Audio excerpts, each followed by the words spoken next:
narasi. Bagian-bagian dari teks narasi: yang pertama, pengertian teks narasi; kedua, jenis teks narasi; tiga, struktur narasi; empat, ciri-ciri teks narasi. Pengertian teks narasi. A. Teks narasi adalah bacaan berupa karangan yang menceritakan atau menjelaskan suatu peristiwa secara detail berdasarkan urutan waktu. B. Biasanya berupa kejadian nyata atau khayalan. C. Digunakan menghibur pembacanya melalui cerita. Jenis-jenis teks narasi.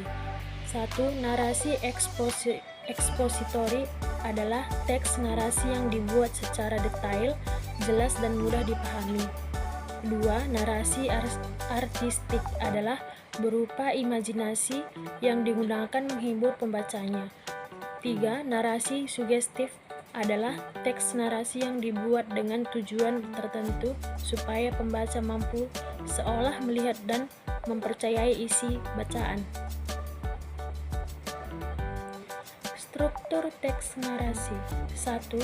Orientasi, berisi pengenalan tokoh, setting latar tempat, latar cerita, dan komponen awal pengenalan cerita. 2. Komplikasi, memuat problem atau pokok persoalan dalam cerita. 3. Resolusi, membuat jalan keluar atau pemecahan konflik. 4.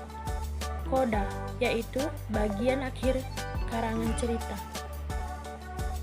Terdapat 5 ciri-ciri teks narasi. 1. Isi teks karangan berisi cerita, kisah, atau peristiwa tertentu. 2. Dibentuk dari beberapa susunan paragraf dengan gaya naratif. 3. Memiliki kronologi yang jelas. 4. Terdapat suatu peristiwa atau konflik. 5. Memiliki unsur-unsur pembentuk seperti tema, latar, setting, dan karakter.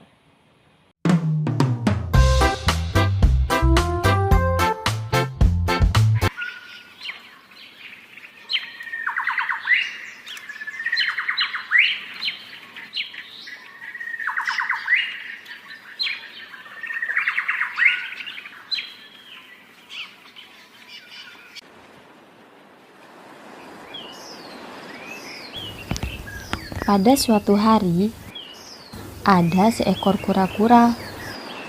Dia sombong dan merasa dirinya lebih pantas terbang dibandingkan berenang di perairan.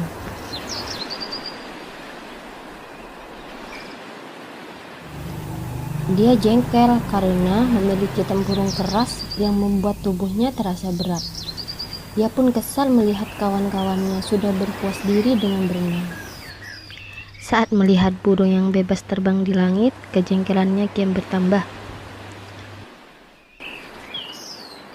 Suatu hari, kura-kura ini memaksa seekor angsa untuk membantunya terbang.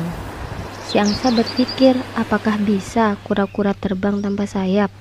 Tapi si angsa akan mencobanya dan menyetujui permintaan si kura-kura. Si angsa setuju. Ia mengusulkan agar si kura-kura berpegangan pada sebatang kayu yang akan diangkatnya.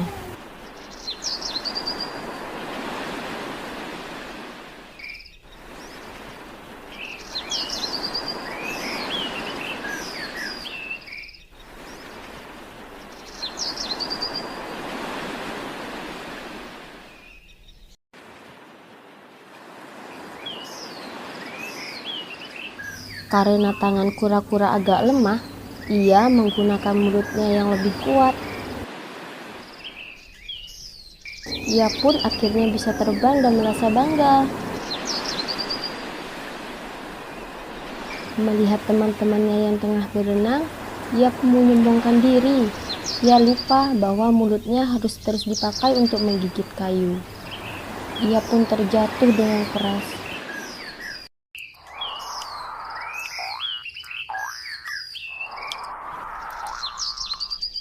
Beruntung, ia selamat berkat tempurung yang pernah dibencinya. Itulah kisah si kura-kura yang sombong. Terima kasih sudah menonton.